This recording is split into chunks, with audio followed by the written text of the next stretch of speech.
지난 세션에서 풀 모델을 설명을 했습니다. 그게 이제 현재 화면에 나와 있는 건데요. 여기에서 보면 어, 요것이 원시 모형입니다. 그러니까 이런 식으로 뭐 아무튼 추정을 하겠다는 거고, 그래서 이거를 그 전개를 하면 여기 결과적으로 여기 빨간색 여기 나와 있는 이런 식으로 에스티머블 그 모델로 만들 수가 있습니다. 우리가 이제 여기서 관심을 갖는 것은 요거예요. 요런 변수를 만들어내야 됩니다. 그래서 이렇게 이제 이름을 붙였어요. 이렇게 보면 이제 그 헷갈릴 염려가 없는데 명확히 1대1 대응을 하고요. 그래서 여기 1, 1, 1, 1 해서 여기 I 인덱스입니다. 인디케이터 펑션이라는 뜻이에요. 그래서 1, 1, 1 되는 거고 여기 2, 1, 1, 1 겁니다. 그래서 2, 1, 1, 1 이런 식으로 되는 겁니다. 그래서 이게 이제 그럼 모두 몇 개가 되나요? 3, 4, 12, 12개의 인디케이터 펑션을 만들어 냈습니다. 여기 모형에서 보면 원래 우리 논문에서는 이와 같이 여기 화면에 보는 것처럼 어떤 그 월의 가격이 시기별로 미치는 영향을 여기서는 하나만 지금 고려를 하게 되는데 이렇게 되면 그런데 여기 포뮬레이션을 보면 여기서 보는 것처럼 이런 겁니다. 전달 가격이 중기에 이걸 통해서 프라이스 D에 미치는 영향을 고려를 했는데 그거 말고도 그 전달 이것이 이 가격이 중기에 이걸 통해서 가격에 미치는 영향을 하기도 하고 그 다음에 이거를 통해서 D에 미치는 영향을 평가를 한다. 여기서도 마찬가지예요. 전기에 3이니까 가격이 중기에 이걸 통해서 이 가격에 미치기도 하고 이걸 통해서 이 D에 미치는 영향을 합니다.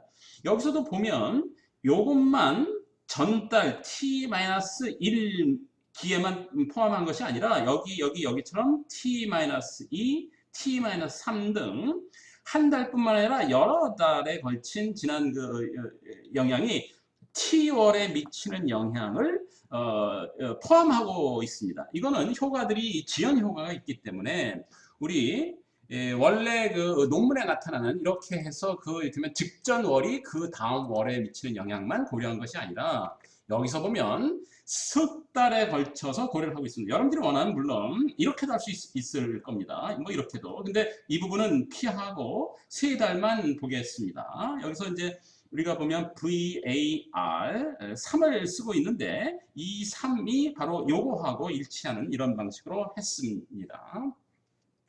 자, 그러면 좀 더 보겠어요. 로는 데이터를 준비를 하겠습니다. 이게 이제 데이터 프레퍼 준비 단계인데 여기서 데이터를 아무튼 스타타를 돌려야 되는 거니까 여기서 보는 것처럼 스타타를 이렇게 뭡니까 데이터를 임포트하고 그 타임 뭡니까 뭐 아무튼 그걸 세팅을 하고요. 정확한 용어는 잘 모르겠네요. 그래서 이렇게 VAR AR3를 돌리게 됩니다. 첫 번째 경계월 타우 1입니다. 이거는 이제 111번째 있는 건데 데이터에 가서 보면 여기서 보면 요거 111이 2018년 3월입니다. 그 다음에 요게 타워2인가요? 아마 그렇게 될 것 같네요. 타워2가 121번째니까 요게 맞습니다. 그래서 어사인한 타워1과 타워2 해서 두 개의 경계월을 설정을 해줍니다. 그러면 전기, 중기, 후기로 이제 구별을 어떻게 되겠죠? 자, 그래서 이걸 세팅을 해줍니다. 그 다음에 이제 변수를 제너레이션을 해주게 됩니다. 그 스텝이 여기에 있습니다.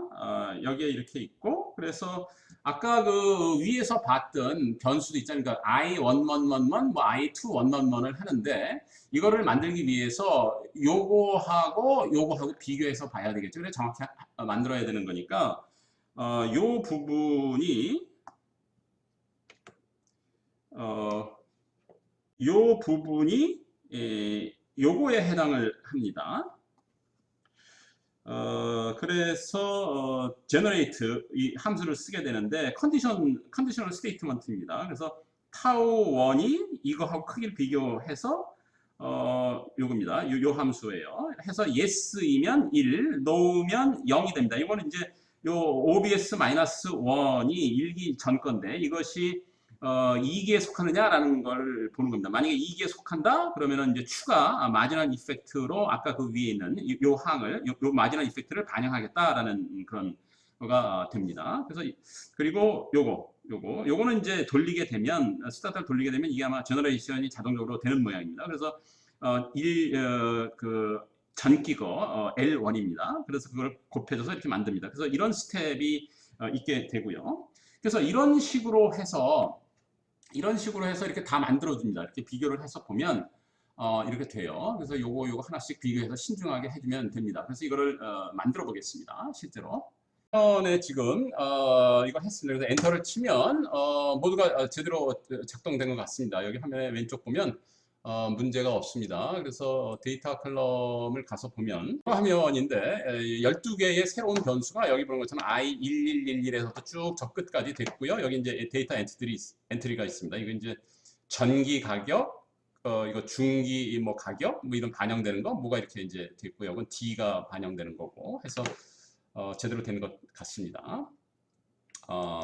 그 다음에 여기에 앞서서 이것이 여기 그 논문에 보면 테이블 7이 있습니다. 테이블 7에 보면 지금 그 만들어낸 새로운 변수들이 전체적으로 여기 있는데요. 이것이 설명량이 있는지를 가설 검증을 했는데 그 스텝이 여기에 있습니다. 그래서 일단 이게 풀 모델이 되겠죠. 그래서 이거를 다 포함한 다음에 이거를 다 돌립니다. 변수를 그러니까 하나, 둘, 셋 해서 12개를 집어넣어서 이걸 이제 엑서지너스 베리어블로 하게 됩니다. 해서 이렇게 해서 구하는데 이게 여기서 보면 이것이 사실은 변수들이 사실은 보면 모두가 다 이게 내생 변수를 이용해서 한 거예요. 그런데 여기 추정하는 걸 보면 이걸 마치 엑서지너스 베리어블로 해서 추정을 한단 말이죠. 이거는 문제가 있잖아요. 그런데 추정 목적상 보면 이렇게 해도 문제가 없는 걸로 저는 이해를 하고 있습니다. 스타다에서 좀 이게 이제 우리가 지금 이 모형을 뭡니까 새로운 변수를 만들어내는 것이 좀 특이한 경우라서 이런 경우 어떻게 추정해야 되는지 루케폴 책에서는 잘 모르겠습니다. 스타타에서도 아무튼 제가 해서 잘 모르겠고 그런데 루케폴 책에 보면 이것이 맞는 것 같습니다. 왜냐하면 책의 교과서에 나오는 건데요. 이게 어디냐 하면 390페이지 나오는 겁니다. 여기서 보면 이제 이 사람은 여기서 이제 이거를 VAR 문헌에서 간혹 아마 쓰는 것 같아요. 다른 데서 본 것 같은 X 모형인데 이게 엑서지너스 베리어블의 어떤 그런 건데 이것이 엑서지너스 베리어블입니다. 이건 인더지너스 베리어블이에요. 여기서 이제 SVAR 모형을 이제 얘기를 하고 있는 건데 아마 그건 중요한 얘기가 아니고 보면 여기서 보면 Y와 X가 마치 별개인 것처럼 이렇게 되어 있지만 여기 뭡니까? 여기서 보면 이게 원래 그 모형입니다. 이게 이제 여기 3장인가 어디에 나오는 그 모형인데 예, 이렇게 되어 있어요. 그래서 이것이 계수 행렬입니다. 그리고 이거 데이터 행렬이에요. 그러면 아까 그 화면에서 Y하고 X도 결국 보면 요 놈이 합쳐져서 결국 이쪽으로 들어간단 말이에요. 그 다음에 그것이 밑에서 보면 어쨌든 이런 과정을 거쳐서 이게 이제 쭉 일렬로 다 세우고 뭐 이렇게 해서 아무튼 이 모형을 가지고 이걸 가지고 뭐 우리 지난 세션에서 본 것처럼 간단하게 뭐 그렇게 하지는 않지만 해서 뭐 구하거나 아니면 여기서 해가지고 이렇게 뭡니까 이런 식으로 그 함수를 만들어서 에라 썸 오브 스퀘어스가 되겠죠. 싱글리케이션 모형 같은 경우에 이렇게 해서 이거를 미니마이즈하는 이거를 구한단 말이에요. B라고 하는 걸 구한단 말이죠. 이게 형식상 보면 차이가 없습니다. 구하는 과정에서도 보면 그렇고 결국 이런 거를 이용해서 의 스탠다드 에러로 아무튼 구하고요. 그러니까 이거 매트릭스 기본적으로 여기 나오는 거 뭐 아무튼 이거를 이용해서 한단 말이죠. 뒤에서 식에서 보면 요게 이제 제가 그렇게 판단하는 이유고 다른 거를 또 보면 그 R이라고 하는 공개 소프트에서 이렇게 보면 그 VAR 모형을 할 때 뭐 이렇게 복잡하게 하지 않습니다. 그냥 라지 샘플 프로퍼티를 이용하게 되면 여기 이제 루케폴에도 설명이 나오는데 뭐 그 뭡니까 로그 라이클리후드 에스티메이션이나 아니면 OLS 에스티메이션이나 라지 샘플에서는 기본적으로 같다라는 이야기를 합니다. 회귀 개수하고 스탠다드 에러가 다른 데서는 뭐 모르겠습니다. 일정하게 뭐 조금 약간 차이가 날지 모르지만 기본적으로 같다는 거예요. 그래서 아래 공개 소프트웨어에서 보면 어느 그 소프트웨어에서 보면 거기서는 아예 그냥 간단하게 이 VAR 모형의 각 이퀘이션을 추정을 할 때 그냥 싱글 이퀘이션 모형처럼 하나하나 해서 그냥 그걸 보여준다고 설명서에 보면 나와요. 그럼 무슨 얘기냐면 여기서 아까 그 화면에서 보면 뭡니까 여기서 보면 이제 그 x라고 하는 엑서지너스 베리어블이 있지만 이것도 보면 싱글 이퀘이션에서 그냥 뭐예요 그 우변에 있는 변수 하나로 간주해서 추정을 한다는 이야기입니다. 싱글 이퀘이션은 뭐 그렇게 할 수밖에 사실은 없는 거. 그래 추정이 되는 유일한 방법이 사실은 그거이니까. 그렇게 봤을 때 우리가 여기서 우리 그 아까 뭡니까 이혁주 교수 여기 있죠. 이런 식으로 해도 이렇게 엑서지너스 베리어블처럼 이렇게 간주해서 추정을 해도 문제가 없다라는 이야기입니다. 다만 충격 반응 분석을 할 때는 그때는 다 다릅니다. 그때는 좀 신중하게 해야 돼요. 바로 쓰게 되면 이제 추정 목적상 이것이 엑소지너스 배열이기 때문에 이건 변하지 않는 걸로 아마 간주가 될 겁니다. 그래서 그런 경우에 충격 반응 분석을 직접적으로 사용할 수가 없고 다른 방식으로 어떻든 루케폴에 나와 있는 그 복잡한 수식들이 있는데 그런 거를 직접 이용해서 하든가 아니면 이혁주 교수가 쓴 논문에 나와 있는 그런 방식으로 해서 다른 변형 방식으로 아마 충격 반응 분석을 해야 할 겁니다. 이제 이 모형을 풀 모델을 추정을 했으니까 이제는 리스트릭티드 모형을 추정을 하겠어요. 그러면 요 엑스제스 베리어블을 삭제를 하고 요거를 돌립니다. 그러면 여기에 로그 라이클리후드가 555 나오고 여기서 풀 모델인 경우에 언리스트릭티드 모형인 경우에 602 정도 나오니까 이 차이가 굉장히 크죠.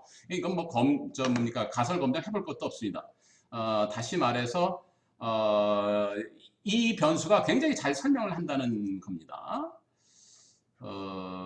여기죠. 그래서 뭡니까 P-밸류가 뭐 거의 뭐 0.0000 어떻게 뭐 나가는데 상당히 괜찮습니다. 파워풀하게 뭡니까 설명을 한다라고 말씀을 드릴 수가 있습니다.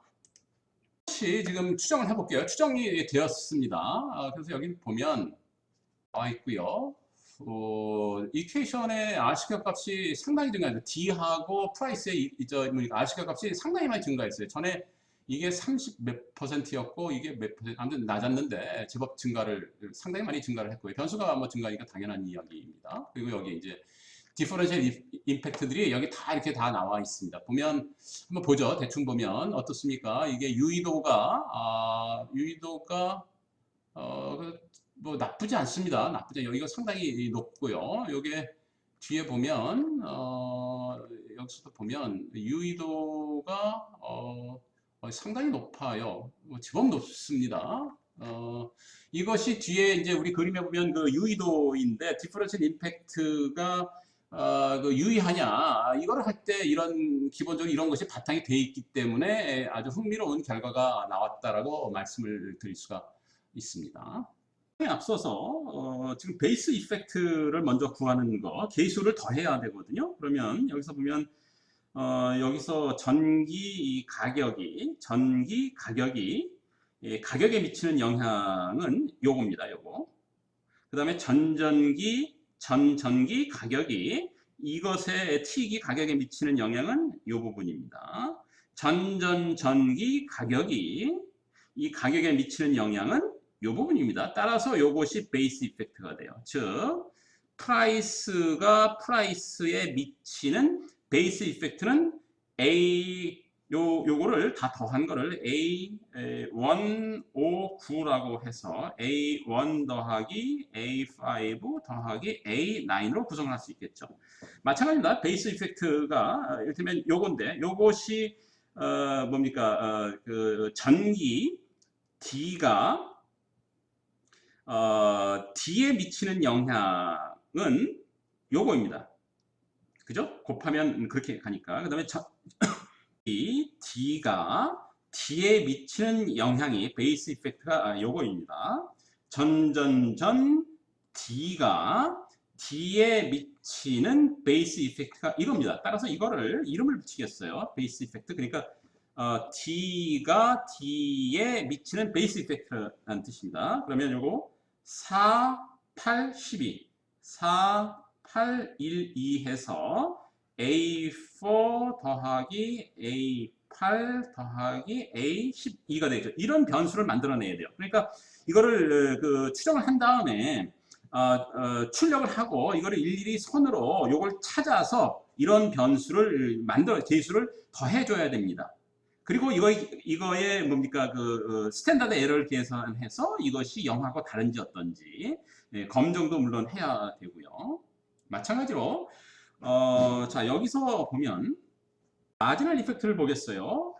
자 전기 가격이 중기에 이거에 미치는 마지널 이펙트가 이겁니다.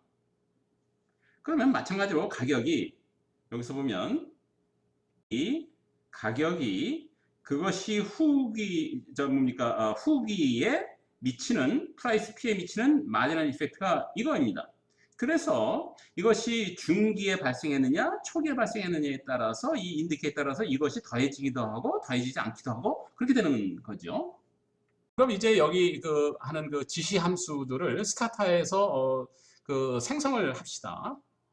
이걸 복사를 해서 해석을 다 이제 만들면 여기 이제 이렇게 여기 보면 이제 이런 변수들이 여기서부터 쭉 제대로 이제 되는데 여러분들 실제 요거 프로그램을 실행을 하면 여기 값들이 이게 미싱 밸류로 처리돼서 나올 겁니다. 일부가. 근데 이게 다 0으로 채워져야 되거든요. 당연히 그렇게 돼야 됩니다. 이게 이제 렉드 어떤 그런 오퍼레이션을 하다 보니까 이건 이제 채워지지가 못하는 그런 경우인데 이건 0으로 당연히 채워져야 되는 거예요. 그래서 이거를 손으로 다 해줘야 됩니다. 그래서 그 스텝이 여기서 보면 이렇게 리플레이스 커맨드를 써서 이렇게 했어요. 그래서 여러분들이 이거를 복사해서 추가적으로 스타트에서 실행을 해주면 이제 제대로 된 데이터셋이 구비가 자 그러면 이제 실제 이런 것들의 회귀 계수를 측정을 해야 될 겁니다.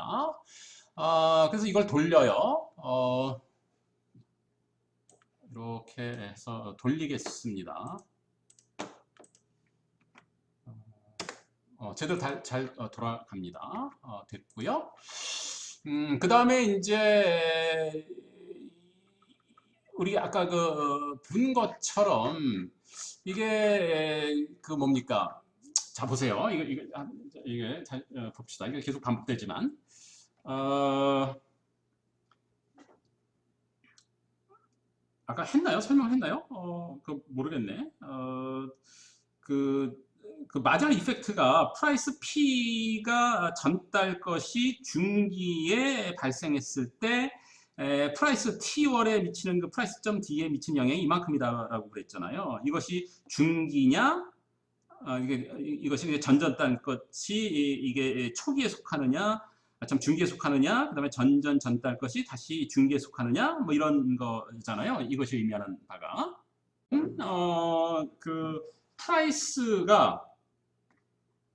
프라이스에 미치는 베이스 이펙트를 계산을 합시다. 그러면 프라이스 이퀘이션에서 전달 거의 회귀계수, 요거 회귀계수, 그 다음에 전달 거의 회귀계수, 요거 회귀계수를 더해주고, 아무튼 이렇게 전달 거의 회귀계수를 더해주고, 여기 보면 이제 회귀계수가 여기 출력이 됩니다. 이제 스타타의 결과에 요 R 테이블을 출력을 해서 요 이름으로 저장을 하면 여기에 이제 그게 있는데, 이렇게 나오죠. 그래서 이게 어디 있습니까? 이거 출력을 해야 되나요? 그래서 매트릭스 리스트 X 이렇게 해서 합시다. 그러면 이제 나옵니다. 그래서 여기에 보면 요것이 회귀계수예요. 그러니까 요거 더하기 요거를 해주는 겁니다. 그러면 요것이 이제 베이스 이펙트가 되는 거냐? P가 P에 미치는 베이스 이펙트가 여기서 이렇게 잡혀지는 겁니다.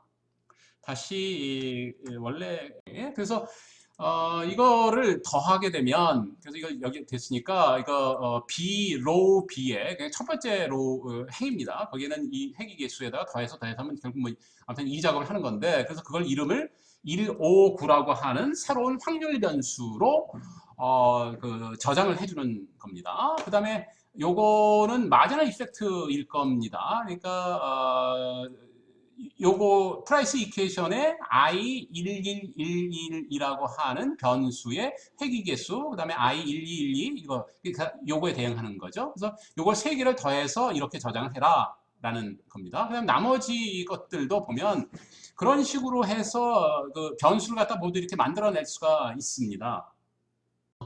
G159 여기 왼쪽에 보면 G159가 있는데 이 변수는 알파 135에 해당되는 거예요. 요거는 이거입니다. 그래서 전월 프라이스가 중기에 속할 때 T월의 프라이스에 미치는 이거입니다. 그래서 요것 더하기 요거를 해줘서 한 것이 바로 이 변수에 해당되는 겁니다. P가 P에 미치는 중기의 마지널 이펙트에 측정이 되는 겁니다. 됐어요? 물론 이제 나중에 요거의 그 스탠다드 에러를 구해야 됩니다. 이건 새로운 확률 변수의 스탠다드 에러를 당연히 구해야 될 거예요. 자, 그런 식으로 해서 하면 나머지 모든 것들을 이와 같이 마지널 이펙트를 여기 보면 베이스 이펙트, 요건 이제 베이스 이펙트인데, 하여튼 마지널 앤드 베이스 이펙트를 모두 다 이렇게 만들어낼 수 있습니다. 측정을 할 수가 있어요. 새로운 확률 변수를 만들어내서.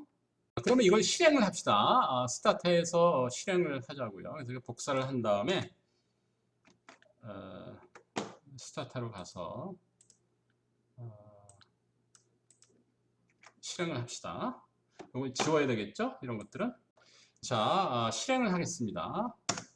실행이 됐어요. 그런데 여기서 잠깐 좀 여러분들한테 양해 말씀 구할 것이 요즘엔 이게 장명이요. 이게 좀 여기는 괜찮아요. 159니까 A159 괜찮은데 여기서 보면 이 장명이 G159잖아요. 이거 영 어울리지가 않습니다. 근데 이게 제가 이걸 하면서 몇 차례 그 시행착오를 하면서 변수명을 나름 편하게 한다고 해서 했는데 중간에 이름이 바뀌고 뭐 해가지고 하다 보니까 어떻게 흔적으로 남아서 이렇게 됐습니다. 이상하게 좀 장명이 됐는데 뭐 제일 자연스러운 건 알파 135가 제일 좋을 겁니다. 여러분들이 원하면 할 수 있는데 그래서 고치려고 해봤거든요. 근데 너무 막 복잡하고 이거 계산은 맞습니다. 이건 뭐 해서 정확한 거라서 그래서 포기했습니다. 차라리 좀 혼란스럽더라도 그냥 하는 게 괜찮아서 그래서 이걸 다 실행을 지금 했습니다. 해서 실제로 잘 됐는지 한번 보겠습니다. 스케일러 리스트를 해서 스케일러 리스트 하면 생성되게 나올 거예요. 몇 개가 생성됐나요? 하나, 둘, 셋, 넷, 다섯, 여섯, 일곱, 여덟, 아홉, 열, 12개 됐습니다. 여기는 마지널 이펙트하고 베이스 이펙트하고 해서 12개가 정상적으로 생성이 됐습니다. 그러면 이런 마지널 앤드 베이스 이펙트가 통계적으로 유의한지를 봐야 될 거예요. 여기서 크기가 여기 이제 뭐 있지만 통계적으로 의미가 있어 유의해야만 우리가 의미 있는 그 추론이 가능하니까 그러면 이걸 계산을 해야 될 겁니다. 그러면 지금 이게 변수가 새로운 변수 여기 있는 걸 일반적으로 x라고 그러면 x는 변수 3개를 더해서 새롭게 구성해낸 변수입니다. 이렇게 된 거죠. 그러면 이거의 베리언스는 코베리언스 xi, xj 해서 모든 ij에 대해서 코베리언스를 구해가지고 더해주면 되는 겁니다. 그러면 이게 이제 우리가 뒤에서 보면 스타트에서 그걸 제공을 하는데 이렇게 계산하면 돼요. 그림 시각적으로 보면 이런 겁니다. 이렇게 되고 이렇게 배열이 되잖아요. 그럼 이게 코베리언스 매트릭스입니다. 그럼 이게 이제 다 개수들인데 그러면 여기에 이건 베리언스예요. 요 베리언스 확률 변수의 베리언스, 요 회귀개수하고 두 번째 거 회귀개수, 첫 번째 회귀개수의 코베리언스, 여기는 건 베리언스고요. 그래서 이게 3/3이 되지 않습니까? 그럼 이거를 다 더한 값이 이거란 뜻입니다. 됐습니까? 자, 그러면 이제는 이 각 그 랜덤 베리어블 요거에 뭡니까? 베리언스를 계산하는 과정을 좀 한번 봅시다. 자, 그래서 코에피션트의 코베리언스 매트릭스가 이렇게 제공이 돼요. EV라고 하는 게 있으니까 이거를 여기 가서 만들겠습니다. 만들죠. 그다음에 볼게요. 어떻게 생겼나. 이게 상당히 매트릭스 리스트 COV, COV인데요. 뭐 이게 상당히 큰 것 같습니다. 사이즈가. 왜냐면 회기 개수가 38개예요. 여담 잠깐 뭐 얘기하면 우리가 이게 이제 VAR3이고 내생 변수가 2개입니다. 그리고 마지막 이펙트를 측정할 수 있는 그 뭡니까? 새로운 그뭐 회기 개수 변수를 12개를 새로 지금 도입을 했고요. 그래서 이제 38개인데 이것이 만약에 우리가 외생 변수 VAR 모형에서처럼 내생 변수를 이렇게 뭐 4개씩 막 잡고 그런다. 그러면 뭐 이거 끔찍한 결과가 나왔을 겁니다. 외생 여기 인디케이터 펑션까지 집어넣고 그러면 100개, 200개 정도의 아마 회귀 개수를 추정하는 정말 오버 파라메터라이제이션 문제가 발생했을 거예요. 그렇게 되면 이거의 아까 인디케이터 펑션의 아무튼 마지막 이펙트하고 베이스 이펙트라고 하는 그 새로운 랜덤 베리어블의 자유도, 그러니까 궁극적으로는 그 스탠다드 에러의 유의도가 아마 상당히 떨어질 겁니다. 변수의 뭡니까 유의도가 상당히 떨어질 거예요. 그래서 이렇게 다행히도 여기서 우리가 내생 변수만 2개를 했기 때문에 그나마 이렇게 오버 패러미터라이제이션 문제가 생기질 않아가지고 괜찮은 결과가 나온 것 같습니다. 사후적으로 보니까 그래요. 그래서 여기서 보면 아까 그 A159였나요? 뭐 아무튼 그거 확률 변수가 있지 않습니까? 투 프라이스의 그 베이스 이펙트 따져준 거. 그거는 프라이스 이퀘이션의 전월, 전전월, 전전전월의 회귀계수를 3개를 더해서 한 거였습니다. 그래서 그거의 베리언스는 이거죠. 전월의 회귀계수의 베리언스 이겁니다. 그 다음에 전전월 회귀계수의 베리언스예요. 요거하고 요거입니다. 전전전월의 베리언스는 요거입니다. 그러면 전월하고 전전월의 코베리언스 회귀개수의 코베리언스가 여기 있습니다. 이 값은 이 값하고 똑같아요. 이게 시메트릭 매트릭스라. 그런 식으로 해서 여기 있는 값을 다 더해주면 이 P가 P에 미치는 베이스 이펙트를 측정하기 위해서 생성한 변수 있었 A159였나요? 이놈의 베리언스를 우리가 요거를 다 더해서 측정을 할 수 있습니다. 그러니까 다른 것도 다 마찬가지예요. 여기서 보면 기본적으로 회귀계수 3개를 해서 구했기 때문에 여기서 적당히 주소를 찾아가지고 요 셀의 주소는 코베리언스, 이 확률 요거의 매트릭스 이름이 코베리언스가 코베리언스의 하나, 둘, 셋, 넷, 4, 4입니다. 주소가. 요거는 5, 5이고 요거는 4, 4, 5가 되나요? 5, 4가 되네요. 요거는 5, 4가 됩니다. 이런 식으로 해서 마지막 이펙트를 측정하는 새로운 그 확률 변수의 베리언스를 모두 다 구할 수가 있습니다. 이건 수작업이에요. 그래서 상당히 신중하게 해야지 여기서 오류가 날 가능성이 상당히 많습니다.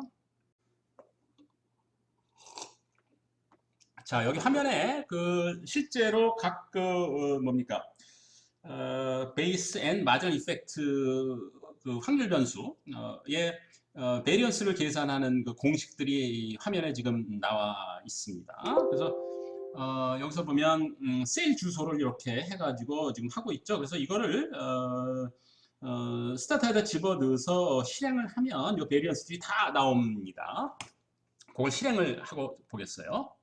모두 성공적으로 실행이 됐습니다. 그래서 베리언스까지는 지금 측정을 다 끝마쳤어요. 그럼 그 다음에는 요 만들어낸 이 확률 변수들의 요 확률 변수 지금 12개 만들었는데 이거 이제 뭡니까 가설 검정을 하는 거예요. 그러면 A159의 이제 Z 값을 계산해 줍시다. 이거는 A159 빼기 0가설이 이것이 뭐냐면 A159가 0이라고 하는 겁니다. 0 나누기 이거의 variance예요. A159입니다. 이거 2분의 1승입니다. 그래서 그게 여기 나와 있습니다. 이게 똑같은 식이죠. 그래서 이런 식으로 해서 다 가설 검정을 다 해줍니다. 그래서 z-값을 다 출력을 해요. 그걸 하고 좀 보겠습니다.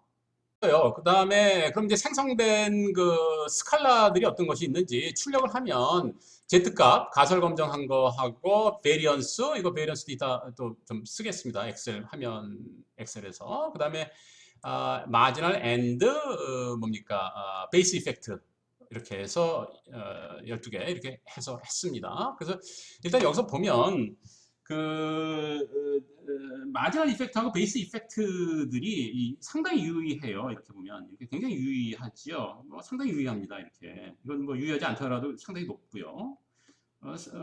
뭐 거의 대부분이 뭐 다는 아니지만 상당히 유의해요. 그래서 여기서 알 수 있는 거는 이걸 가지고 의미 있는 통계적 추론이 가능하겠다라는 거가 여기서 이제 그런 조짐을 볼 수가 있는 거죠. 이게 상당히 아직까지는 좋습니다. 다만 여기서 의미 있는 흥미로운 패턴이 나타날지는 사실은 별개의 문제예요. 그런데 뭐 실제 그렇게 나타납니다.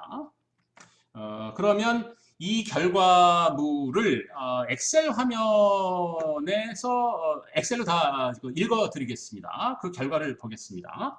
화면에 있는 그림이 바로 그 결과입니다. 우리가 아까 하면서 이거의 크기를 확률 변수의 크기를 계산을 했잖아요. 그래서 이거 이제 그걸 여기다 집어넣고 그다음에 베리언스를 계산해서 했는데 그걸 여기다 집어넣고 통계 검정한 거 요거를 여기다 집어넣잖아요. 그래서 이렇게 합니다. 그다음에 이 결과를 이용해서 이제 그 표를 좀 더 이걸 좀 보기 좋게 나열을 하겠습니다. 그래서 이거예요.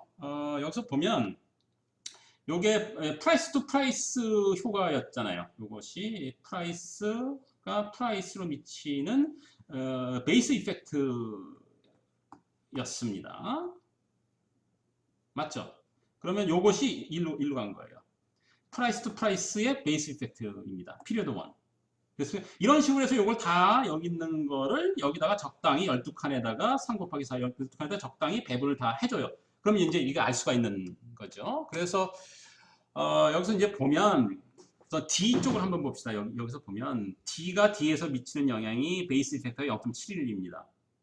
그 다음에 중기에는 마지널 이펙트가 추가적으로 0.59가 발생을 해요. 그러면 2기에 그러니까 중기에 D가 D에 미치는 그 토탈 이펙트는 뭐냐면 0.71 더하기 0.59가 됩니다. 커진다는 이야기예요. 여기서는 오히려 마지널 이펙트가 줄어드니까 후기에 정부에서 발표를 하면 그것이 정부 발표에 미치는 영향은 요걸 다 더한 크기인데 보면 이거하고 대충 상쇄가 되면 이렇게 나타난다는 뜻입니다. 이렇게.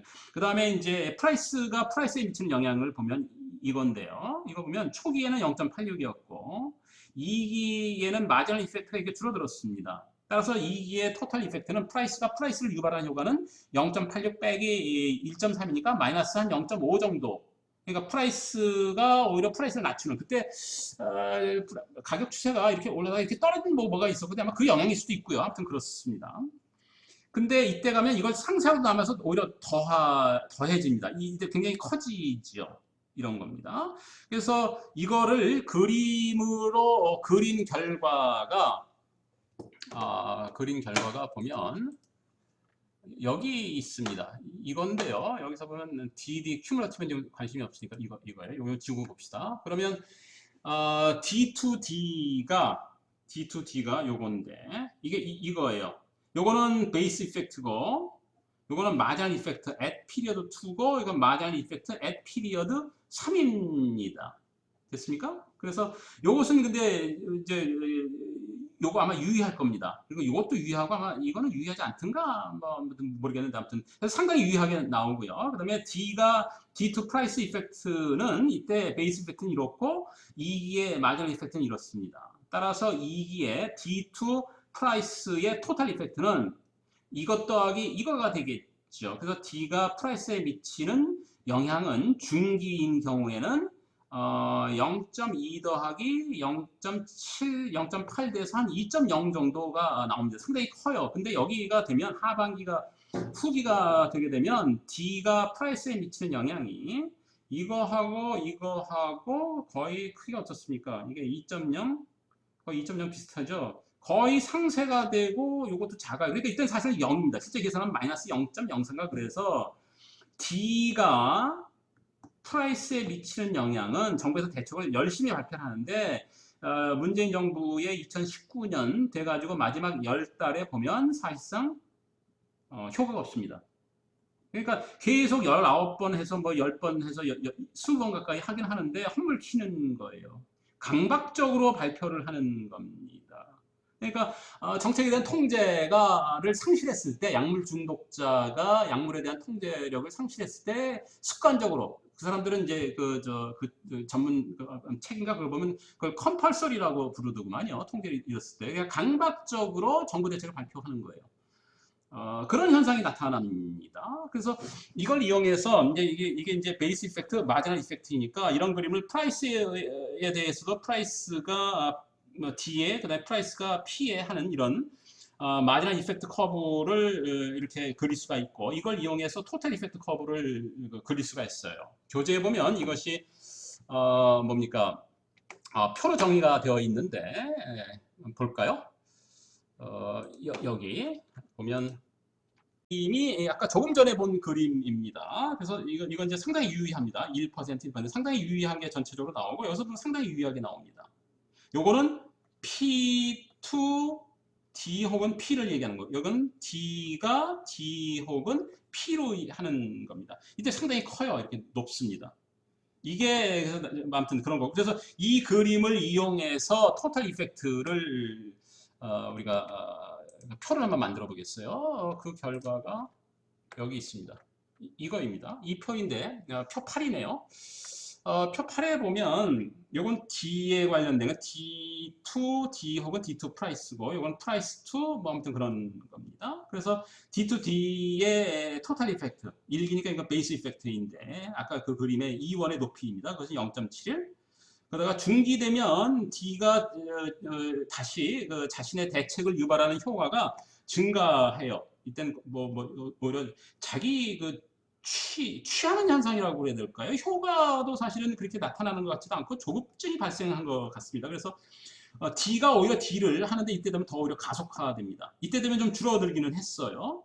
그죠? 줄어들긴 했습니다. 그런 거고 D가 프라이스에 미치는 영향은 아까 본 것처럼 거의 제로가 되고요. 근데 프라이스가 미치는 영향은 보면 여기 0.86이고 중기에는 오히려 낮추는 효과가 있는데 이때 되면 상당히 드러납니다. 그러니까 프라이스가 프라이스를 오히려 유발하는 효과가 여기 뚜렷하게 나타나고 여기서도 여기는 뭐 거의 프라이스가 D를 유발하는 효과는 별로 없었는데 이때 되면 줄어들다가 이때 되면 굉장히 증가합니다. 가장 커요. 그러니까 무슨 얘기냐면 이 얘기는 피리어드 1에는 D가 P와 거의 대등한 비중으로 비슷하죠. 이거하고 서로 비슷하죠. 대등한 비중으로 D와 프라이스의 상호 견인 기제를 추동을 합니다. 비슷한 비중으로. 요것 비슷한 크기, 비슷한 크기. 그러던 것이 이건 좀 생략을 하고요. 이때가 되면서 이거 비교하면 이게 훨씬 큽니다. 이거 비교하면 이것이 훨씬 커요. 이건 사실상 0입니다. 즉 후기가 되면서 D and price의 그 상호 견인 기제에서 D의 역할이 줄어들고 P의 역할이 대폭 증가합니다. 그래서 오히려 후기가 되면 대등한 비중으로 작용했던 이 두 개의 역할이 후기가 되면서 이제는 이건 별로 중요하지 않고 D 프라이스가 다시 프라이스를 견인하고 D로 견인하고 추동하는 그죠? 확 크잖아요. 그러니까 상대로 크지 않은데. 그래서 전체 상호 견인 기제가 프라이스 P에 의해서 주도가 되는 그러한 패턴이 관찰이 됩니다. 그래서 우리가 이제 전에 이 비디오 하면서 처음 그 세션에서 얘기했던 것처럼 분석 기간이 2019년 12월에 끝나게 되는데 2020년 3월부터 우리나라에서 이제 창궐하기 시작합니다. 팬데믹이. 그때 이후로 임기 말까지 가격이 굉장히 빠른 속도로 사실은 올라가요. 그래서 그거에 이것이 상당히 영향을 준 것이 아니냐. 그러니까 아까 우리 여기서 그림에서 보면 어떤 게 있었느냐 하면 이런 그림이 있었어요. 이 그림이 있었습니다. 이 그림에서 보면 이게 이제 내생변수 모형의 효과를 해서 이제 이걸 한 건데 정부에서 만약에 D를 사실은 그 S인데 이것이 2019년 요값 대신에 2019년 12 이걸 0으로 놨다면 그러니까 하나도 대책을 모두 다 0으로 놓은 거예요. 그랬더라면 가격이 이렇게 됐다는 거 아닙니까? 이거에 따라서 이게 전체 한 지금 이 높이에 지금 뭡니까? 78%인가 얼마인데 아직 가격이 전체 상호 견인 이런 기제를 주도하는 효과가 여기에서 후기 10달 동안 지금 관찰이 됐잖아요. 그러면 이 이후에 가격 증가 패턴이 이것에 의해서 상당 부분 영향이 받은 것이 아니냐. 뭐 그건 받았을 것입니다. 지금 이거 분석 결과에 따르면. 그래서 정부 대책이 여러 차례 발표가 돼서 주택가격 상승분의 78%를 설명한다고 하는 것은 실제로는 과소평가된 것이라고 보면 됩니다. 아마도 이 전체를 다 그 이상으로 이 정부 대책이 이 문재인 정부 시절 그 이후에 이 가격을 설명한다. 즉 이거 이상으로 설명한다라고 봐도 좋다. 따라서 78%라고 하는 것은 과소 귀인이다라고 말씀을 드릴 수가 있습니다. 그런 거가 이제 이게 차별적 효과가 없을 때는 이걸 가지고 이렇게 평균적으로 이를테면 2019년에도 발표가 돼 있는데 그것이 2020년에도 그 효과가 일부 실현될 거 아니에요? 왜냐면 이게 지연 효과가 분명히 여러분 있으니까 그걸 이용해서 78%의 그 주택 가격 상승 효과가 과소 귀인되었다라고도 얘기할 수 있지만 우리가 이제 그 디퍼런셜 임팩트를 측정을 했기 때문에 이게 프라이스가 오히려 이와 같이 자기 추동적인 그 역할을 한다는 거에 주목을 해서 78%가 아무튼 뭐 과소 기인시켰다라고 하는 뭐 그런 해석도 가능하다. 아마 그것이 더 흥미로운 뭐 해석이 아닐까라는 생각이 듭니다. 자, 지금까지 수고했습니다. 그럼 이제 여기 결론 부분 마무리하겠습니다. 읽겠어요. 투기 원인론이 맞는다면 문재인 정부의 주택 수요 관리 정책이 충분히 정교하지 못해서 가격이 상승했다고 할지라도 그러한 주택 정책이 가격 상승 대부분을 설명하는 유발하는 직접적 원인이 되어서는 안 된다. 문재인 정부에서는 헨리 조지의 처방으로서 차액지대의 정부 기속처럼 사실상 토지 국유화를 제외한 거의 모든 정책 수단을 동원했거나 그런 시도가 있었다고 해도 과언이 아니었다. 이는 진보 정치 세력의 부동산 및 그 정책관에 근본적인 문제가 있다는 점을 시사한다. 또서 정권 요인 변수 RT는 다양한 변수를 대표하는 일종의 서머리 인덱스인데 반해 변수 정부 대책 변수 DT는 이론상 RT를 구성하는 변수 가운데 하나에 불과하고 RT 때문에 상승한 주택가격 가운데 문정부의 책임으로 돌릴 수 없는 부분도 있을 수 있다. 그런데 앞에 있는 그림 7에 2019년 12월 주택가격 예상치에서 보듯이 두 변수 간 설명력에서 차이가 없다는 말은 정권 요인을 RT를 정부 대책 변수 캐피탈 DT 하나로 대체해 보아도 큰 무리가 아니라는 말이다.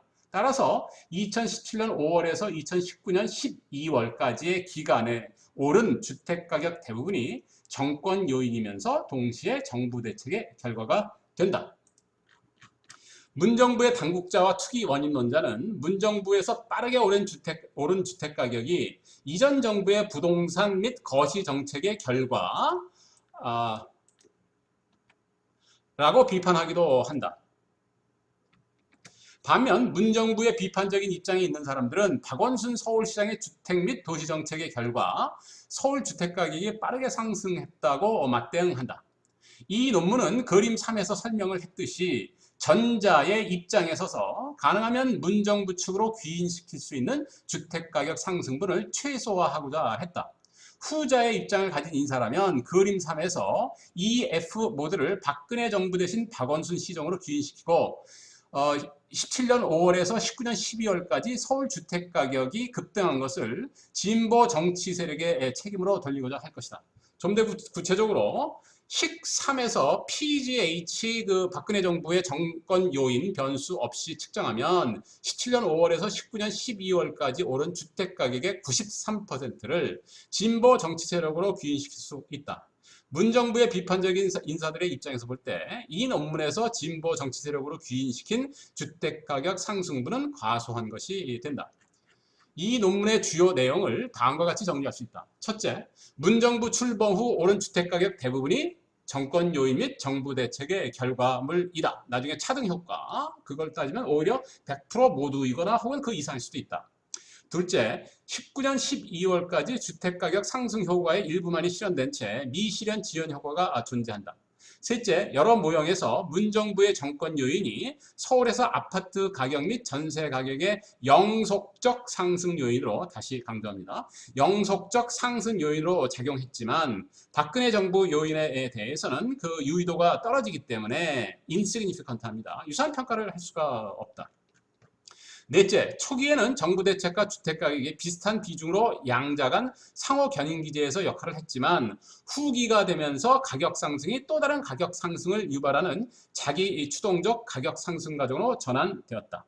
19년경에 여기입니다. 주택가격이 자기 추동적 과정에 진입하는 것이 사실이라면 이러한 자기 증폭 과정은 파국에 도달하지 않는 한 멈추지 않게 된다. 2020년 이후 가격은 더욱 빠르게 상승했고 이 과정은 주택시장에 대한 정책 개입 휴면기로까지 진행된 21년, 22년경에야 정부 대책의 안정화가 관측되었다.